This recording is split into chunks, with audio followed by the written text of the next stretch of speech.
Hi guys, my name is Gabrielle Robinson. And my name is Vanessa Liu, and we're your co-hosts for the Life Unfiltered podcast. Today we have a very special guest. Although she's not from Troy Athens High School, she works for the whole district.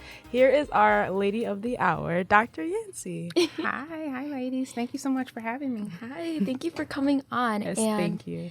How we met Dr. Yancey is from Student Equity Council. Gabby and I are both a part of it, and you are like the advisor, the administrator for that whole council. Yes. So can you talk more about who you are and, about Student Equity Council? Sure. So I am Dr. Chantel Yancey, formerly known as the Supervisor for Educational Equity, Inclusion, and Community Relationships. Now we're going to add in some wellness and community engagement to round that off. I've been with the district for 3 years in an administrative role, but I'm a mom and I'm a wife. So I have 2 boys in the district as well. We've been here for 9 years now. And at the heart and the core of who I am, it's all about, equity, inclusion, belonging, access, opportunities. I live and breathe and walk that, and talk it.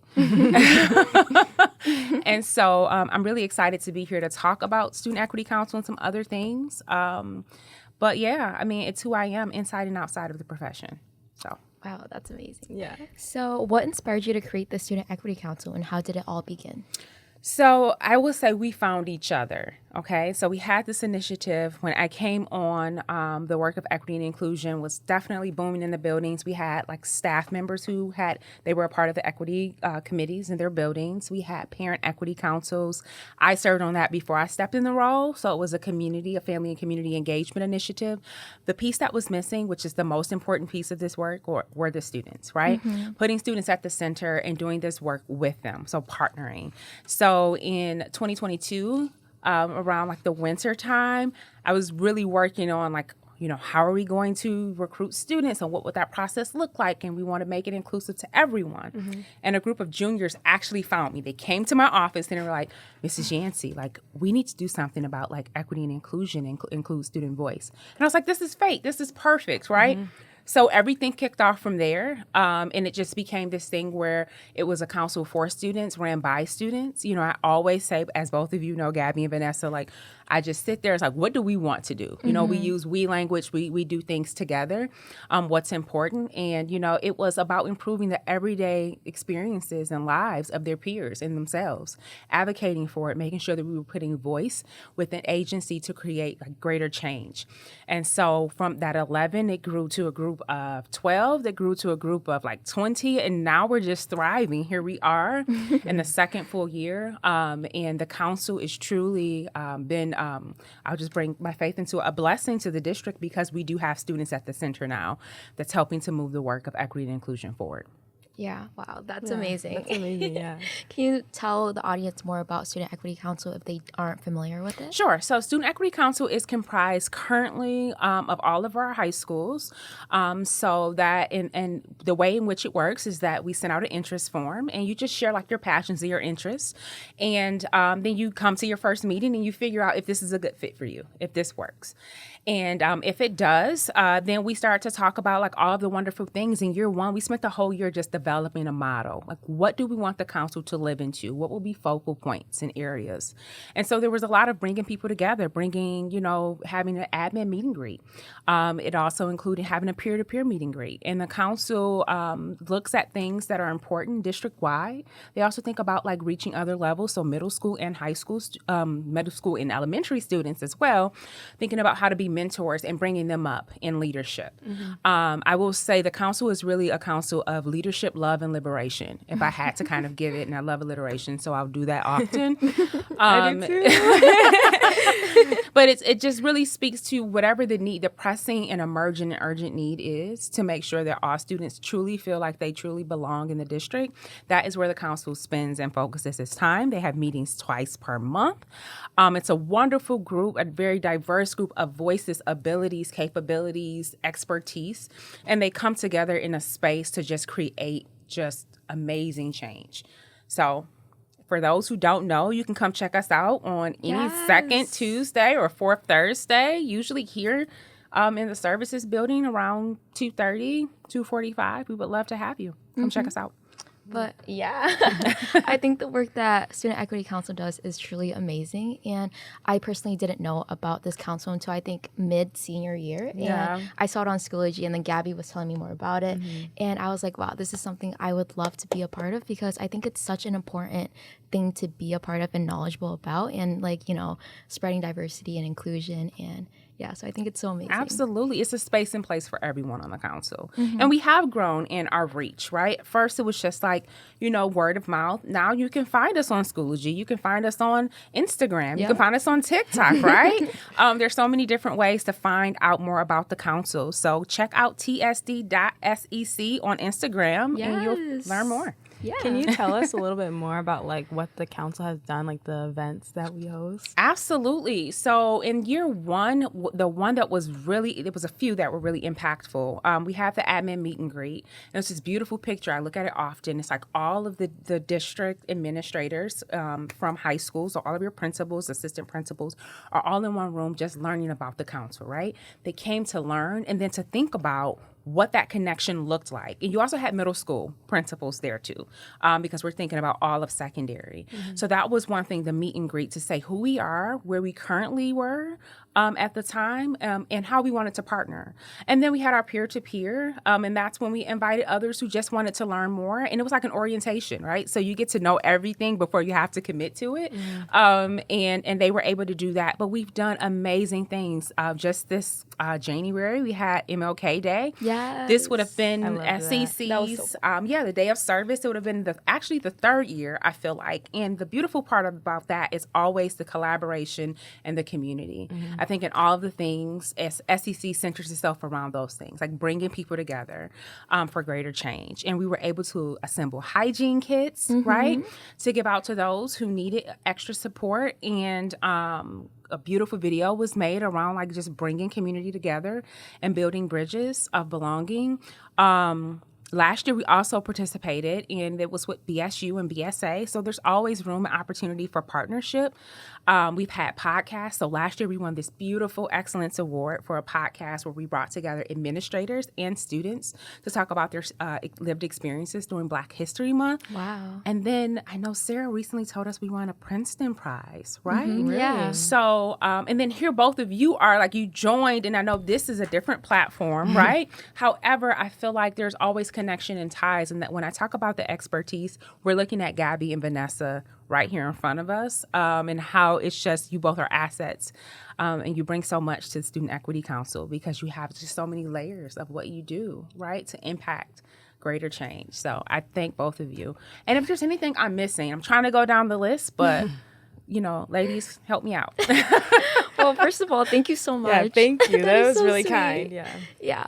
But yeah, everything you said was literally perfect. Like, I love how it literally brings in the community. Like, I've met so many people I would have never met otherwise. And I think that's why it's so important to bring all these different like cultures, ideas, backgrounds together and just form a stronger community. Absolutely. And I also feel like with Student Equity Council, like we get more understanding from others, because like some things that bothers others I would never have thought about on my own. So like just having those conversations and like talking about things like we wanted to do on this podcast, like it just helps a sense of community be formed in TSD, and I love that about Student Equity Council. Absolutely. Yeah. The roundtables are amazing. We do Yes. roundtables every meeting, right? We go around what's top of mind, what's pressing. We might need to just pause and stay there.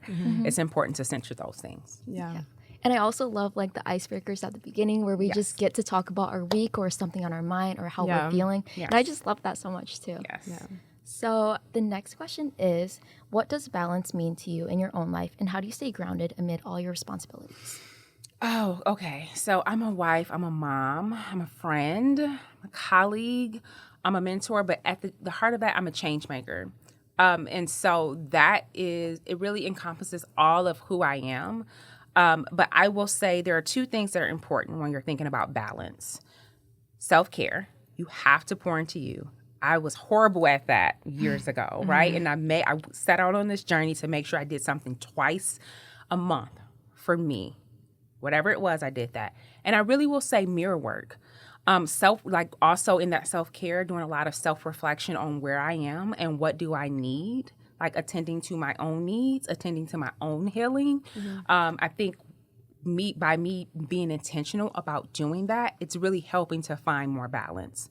So with that too, I'll say, okay, well, I'm not attending to my own needs, and that need might include my family. So I need to cut everything off. I need to pause. So for example, when I leave here, I'm getting better about, no, my laptop does not come in the house or it does not get out the bag. I'm also, I'll do not disturb. So at 11 p.m., my phone cuts off and it doesn't come back on until 6 a.m. if I can help it, right? Because I'm like, I need to block out things. Right. Because I have like sisters, they'll call me at 2 a.m. What are you doing, sissy? No. I can't do that, right? And then, the things with prioritizing work and profession and career, I have this thing every Monday where I just block out a chunk of time in my day to look at like what are the most pressing tasks because there's so much to do and there's not an army of me. Sometimes I wish there were, but because it's not, it's important to really pause and to figure out like what's important at that time, and be able to do those things.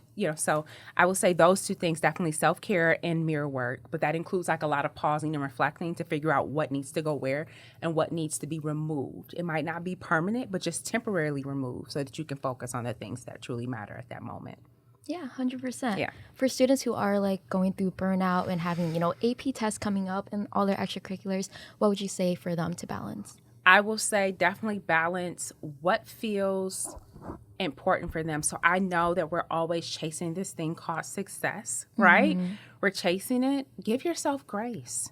It's okay sometimes to even fail forward. That means you might not be able to do all of these things. You might need to take a break and pause. You might need to speak up more for yourself. So if you're feeling like, hey, I need more time at home, like, no, like my son will say, no, mom and dad, I really don't want to do this because I want to practice my violin. Something he's very passionate about. He wants to do advanced orchestra next year. Absolutely. So he'll say those things and he'll go and he'll practice it. So it's just about also being able to speak up for your needs, but also being comfortable and giving yourself grace if you feel like that it didn't happen or it has not happened. It's just a not yet. It doesn't mean that it's a period. It's just an ellipsis, right? It's to be continued. So I would say just give yourself grace. And also if you don't have a system of trying to like prioritize the things that are important, figure out a system that works for you. Get you an accountability buddy too. A good friend who will tell you, who will check you and say, no, we're doing too much or we're not doing enough or how can I help? And help is something that is good for you. Help is a good word. Sometimes people go like, no, I can't ask for help. Ask for the help. Yeah. Ask for the help. Yeah. So I love that advice. And I want to bring it back to Student Equity Council. Can you share a moment when you saw the direct impact of the council's work on a student or a community? I already talked about MLK Day, right? This one was really beautiful. And I remember just looking when I was up there with Dr. Macheski and we were hosting and we were going back and forth. And I looked over to all of you in your SEC shirts. And I was like, don't cry, Chantel. Don't you do it up here. You have something to focus on.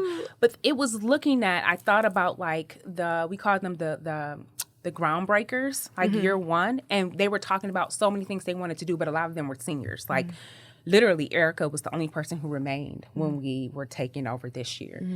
And I told them as we were wrapping up, I said, you're planting a seed. You might not be able to see it grow, but it's going to continue to grow. And that was a testament to the conversation we had. And I remember texting a few of them, like, you all would be so proud. Like, if just go on Instagram, just go and look. And some of them are still a part of our group chat. Like, they just silently sit there too. But they're watching and they'll reach out to me and they'll say, well, they call me Chantel now because, they're in college. They're like, Chantel, it's beautiful. It's beautiful to watch. That was a moment there where I was watching the change because of just you all being present and being recognized, right? So you were recognized in that space too. And that's important. That's what the work is all about. So I would say that was a moment because you all also, I noticed right after that, you had an influx of people coming to the meetings. They're like, what is this council about? And I want to be a part of it. And they're just like, can I join? And I'm like, absolutely, you can join, So I would say that was a moment for me that really like hit home.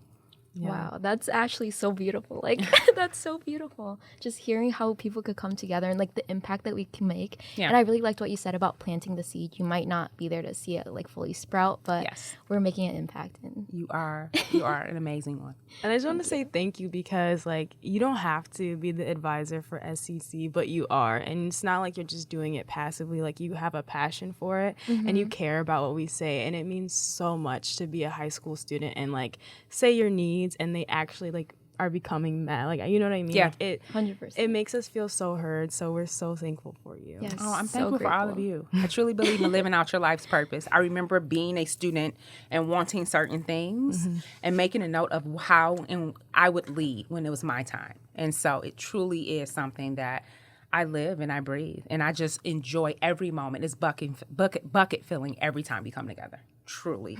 And then what was, like, your journey from becoming a student to becoming to work, like, in the TSD? Like, how did that? So my journey, this is what I will share. All of my journey, whether it was personal or professional, always spoke to a need to be of service. So a servant leader. I will say at 14, I received a Spirit of Detroit Award because I was just like, I want to feed the homeless and I want to do these things. And it was always something that was passionate. So I would always seek groups and spaces that were doing those things, that were really honoring all of humanity. And I will say in all of my degrees speak to like some type of humanitarian servant leadership. All of the work that I've done, whether nonprofit or now in K-12 education, has also spoken to that.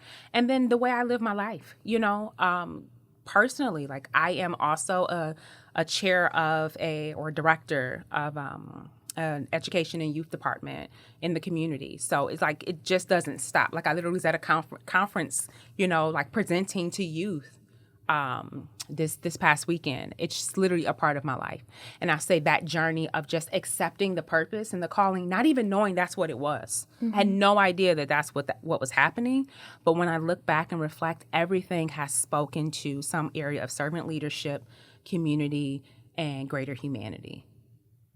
I feel like as a high school student, that gives me like a lot of stress relief, because to know that you didn't even like plan your future, just like came towards you, your passions, like, and you're doing something that you love, it like makes me feel like, college and my life after high school was not going to be as stressful. Exactly. And everything will work out in the end and your path will come to you. So absolutely. I love that. Absolutely it will. I mean, of course, I was like, I'm going to be a lawyer. And then she's like, that didn't happen. But that's okay, right? Because everything, it's just like I let life lead me in the right way. And I let my calling lead me. And I love the journey I'm on. Right. And you're happy. And I you am like your happy. job, so. I am happy. Yeah. And she's doing something so like fulfilling and rewarding. So I love that so much. Do something that fulfills you.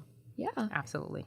So you speak about how you're a mentor, and I feel like you're a mentor to Nessa and I as well. So what role does mentorship play in your own leadership journey, and how do you mentor others?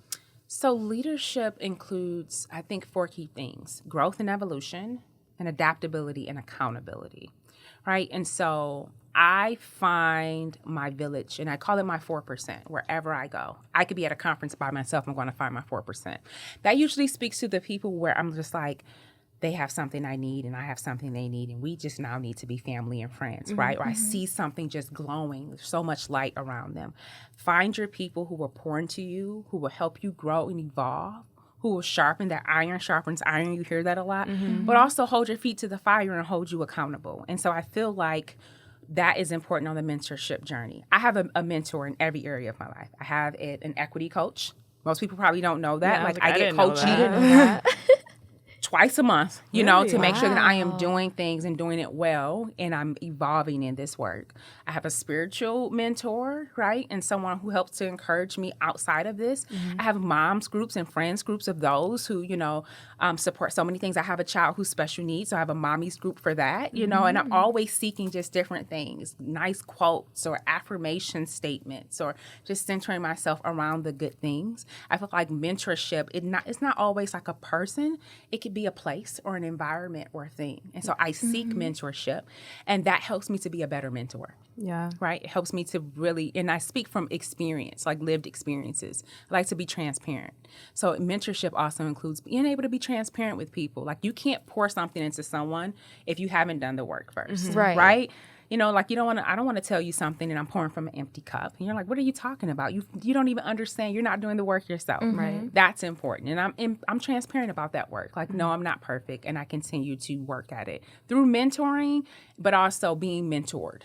Yeah, I feel like that takes a lot as a leader, because a lot of people think, okay, I'm a leader, like I get to tell everybody what to do, but it's also being able like to take advice and receive coaching to help others. So I'm happy that you're able to do that as well. 100%. So what advice do you have for others who want to be more involved in equity work but don't know where to start? Start now. Don't wait. I think we get hung up on the fact that I need to have everything lined up and it needs to be perfect and I need to have this perfect plan. Start now on the smallest things.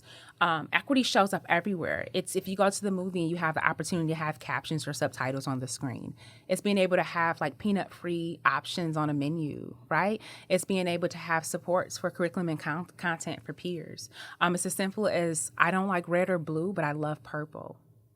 You know, like it's a mix. It's making space for something that someone truly needs. And if you think about it that way, like something that you need and you need to make sure that you have space, room, and opportunity for it, that's the work of equity. So you can start now. Start now with yourself. What do I need, right, in order to be successful? And how can I help others too? So that would be my advice. Just start now and don't let anything hold you back. Wow. You truly said so many like amazing things. So do you want to give us one lasting word of wisdom or advice? Yes. I will say love others first. And I know people are like, oh, you're talking about love. Yes. When you show up with love first, right? It helps to work through disagreements, dissenting opinions, differences, because you're coming from a space where you can try to have room to receive people anyway. And at the heart of that is humanity. And I lead in love. I truly lead in love. And when you love others first in every aspect of your life, it makes it easier for you to do the difficult things because you can do them well. That was really That insane. Actually, it touched my heart.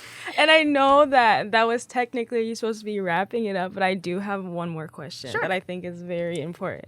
So how do you envision a world where the principles of equity and inclusion are truly embedded in education systems, and how can the Student Equity Council contribute to that vision?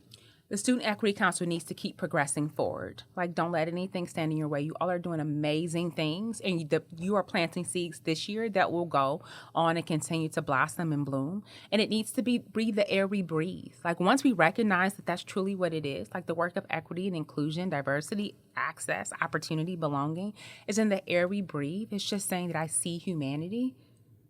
Then that's it, right? Let's just make it a part of the air we breathe. We need the oxygen in order to live. We need this too. Yeah. And this kind of goes out to our audience because obviously to have a Student Equity Council, we will need students. Yes. Yes. And Gabby and I are both seniors, so we are going to be graduating. So we're not going to be there next year, unfortunately.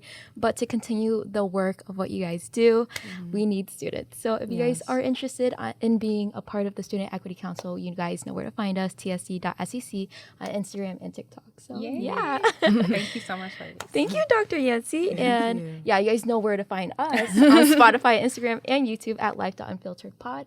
And thank you so much for your advice and your experience. And truly, it was so inspiring. And I loved literally everything you said. Yeah, it was so refreshing. I'm so both. happy that we got a chance to talk with you today. Yeah. Same. Thank you for your leadership. So yeah, guys, make sure that you follow our Instagram and DM us if you want to be a guest or comment in the Google form, and we will try to make that happen. Yeah. Thank you guys so much for listening. And thank you so much, Dr. Yancy. And We're your your co-hosts, Vanessa Liu. And Gabrielle Robinson. And always remember to embrace the mess and live life unfiltered. Bye, guys.